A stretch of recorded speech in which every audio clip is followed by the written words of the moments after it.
que eu quero fazer uma comparação, certo? Eu quero fazer uma comparação.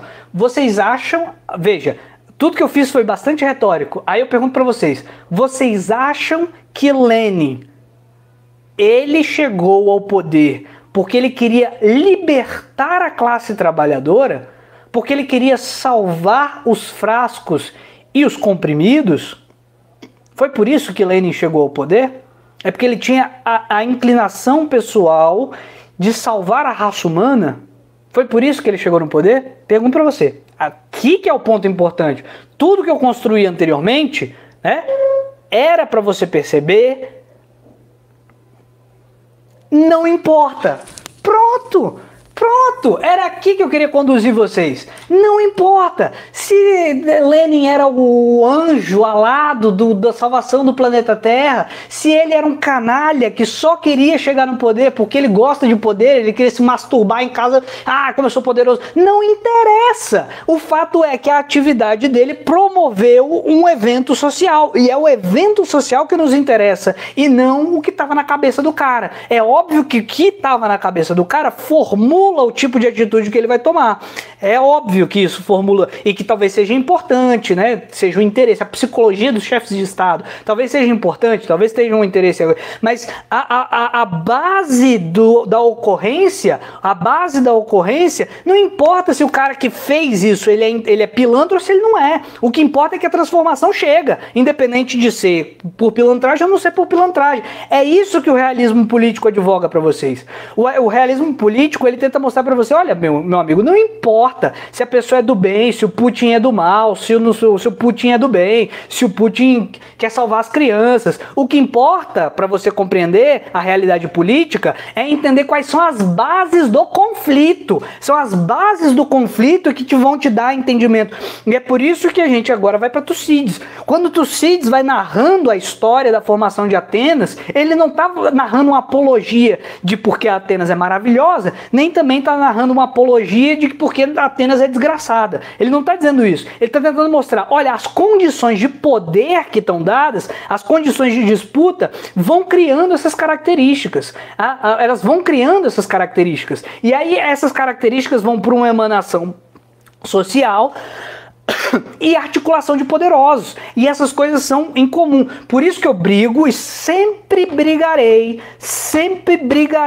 com o menino trotskista que vem aqui, né, achando que a ação política faz parte de uma criação do poder popular, porque não existe um exemplo em todo o planeta Terra inteiro que qualquer transformação em favor da população, não existe um exemplo em que essas transformações não tenham vindo de mão dada com grupos que, se vocês quiserem chamar de burocrata, se você quiser chamar de aristocrata, se você quiser chamar de inteligência, se você quiser chamar de pão com beterraba, como você quiser, toda a história humana, por exemplos concretos e não por elevação de conceitos, toda a história humana que eu já observei na minha vida, todas as transformações que aconteceram e se mantiveram, veio em uma articulação dos interesses populares com gente poderosa, com capacidade de articulação, orientando e manipulando os resultados dessas disputas populares. Todas as vezes, né? O Júlio está mencionando os jacobinos aqui. Os jacobinos eram uma classe média super intelectualizada que estava advogando os interesses de um pessoal lá, sans-culotte, não sei o que. As duas coisas têm que dialogar. O papel do intelectual não é trazer do infinito a realidade e, toma aqui a realidade para você, povo. Agora o povo vai fazer política. Isso não existe em nenhum exemplo da história da humanidade inteira, né? Inteira. Você olha em todos os momentos de toda a história da humanidade, não tem uma articulação. Isso aqui vale para os anarquistas também, né? Os anarquistas do Máquino. Porra, o Máquino é um aristocrata, brother. Né? Ele é um cara que exerce mais influência, tanto que você não chama de anarquistas, você chama os anarquistas do Máquino.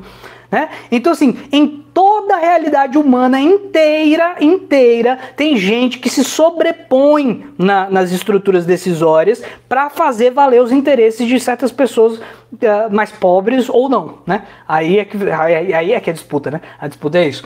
Mas não tem como você... Aí perceba, tem líderes, o tempo todo tem líderes, e o líder decide. O líder, ele não consulta todo mundo assim, não, planeta Terra inteiro, me diz o que eu decido agora, a gente vai fazer assim ou vai fazer assim. Tem líderes, sempre teve líder, sempre vai ter líder. Natureza humana, eu sou o defensor supremo da natureza humana. Agora, eu cheguei a essa noção de natureza humana porque eu elevei o humano a um conceito eterno? Não, porque na observação empírica que eu tenho, todas as vezes que eu olho para a história, todas as transformações sociais são sempre da mesma maneira.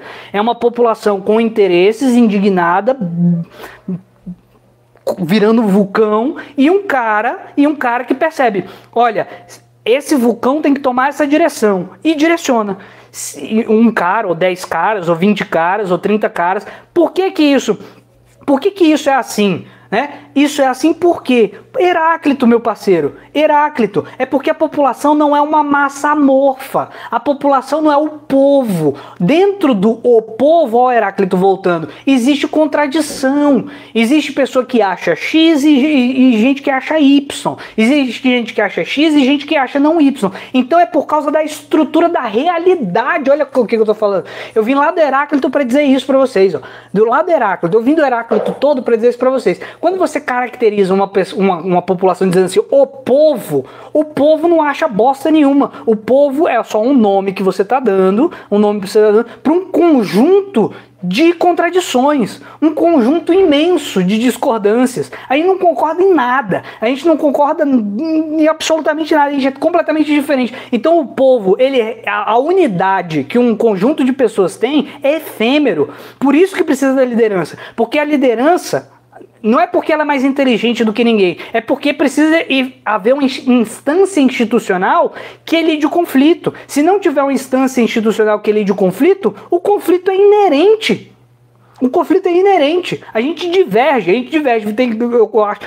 A gente mora junto, vamos supor. Aí eu digo, hoje a gente vai almoçar peixe com batata. Você não gosta de peixe com batata. E aí?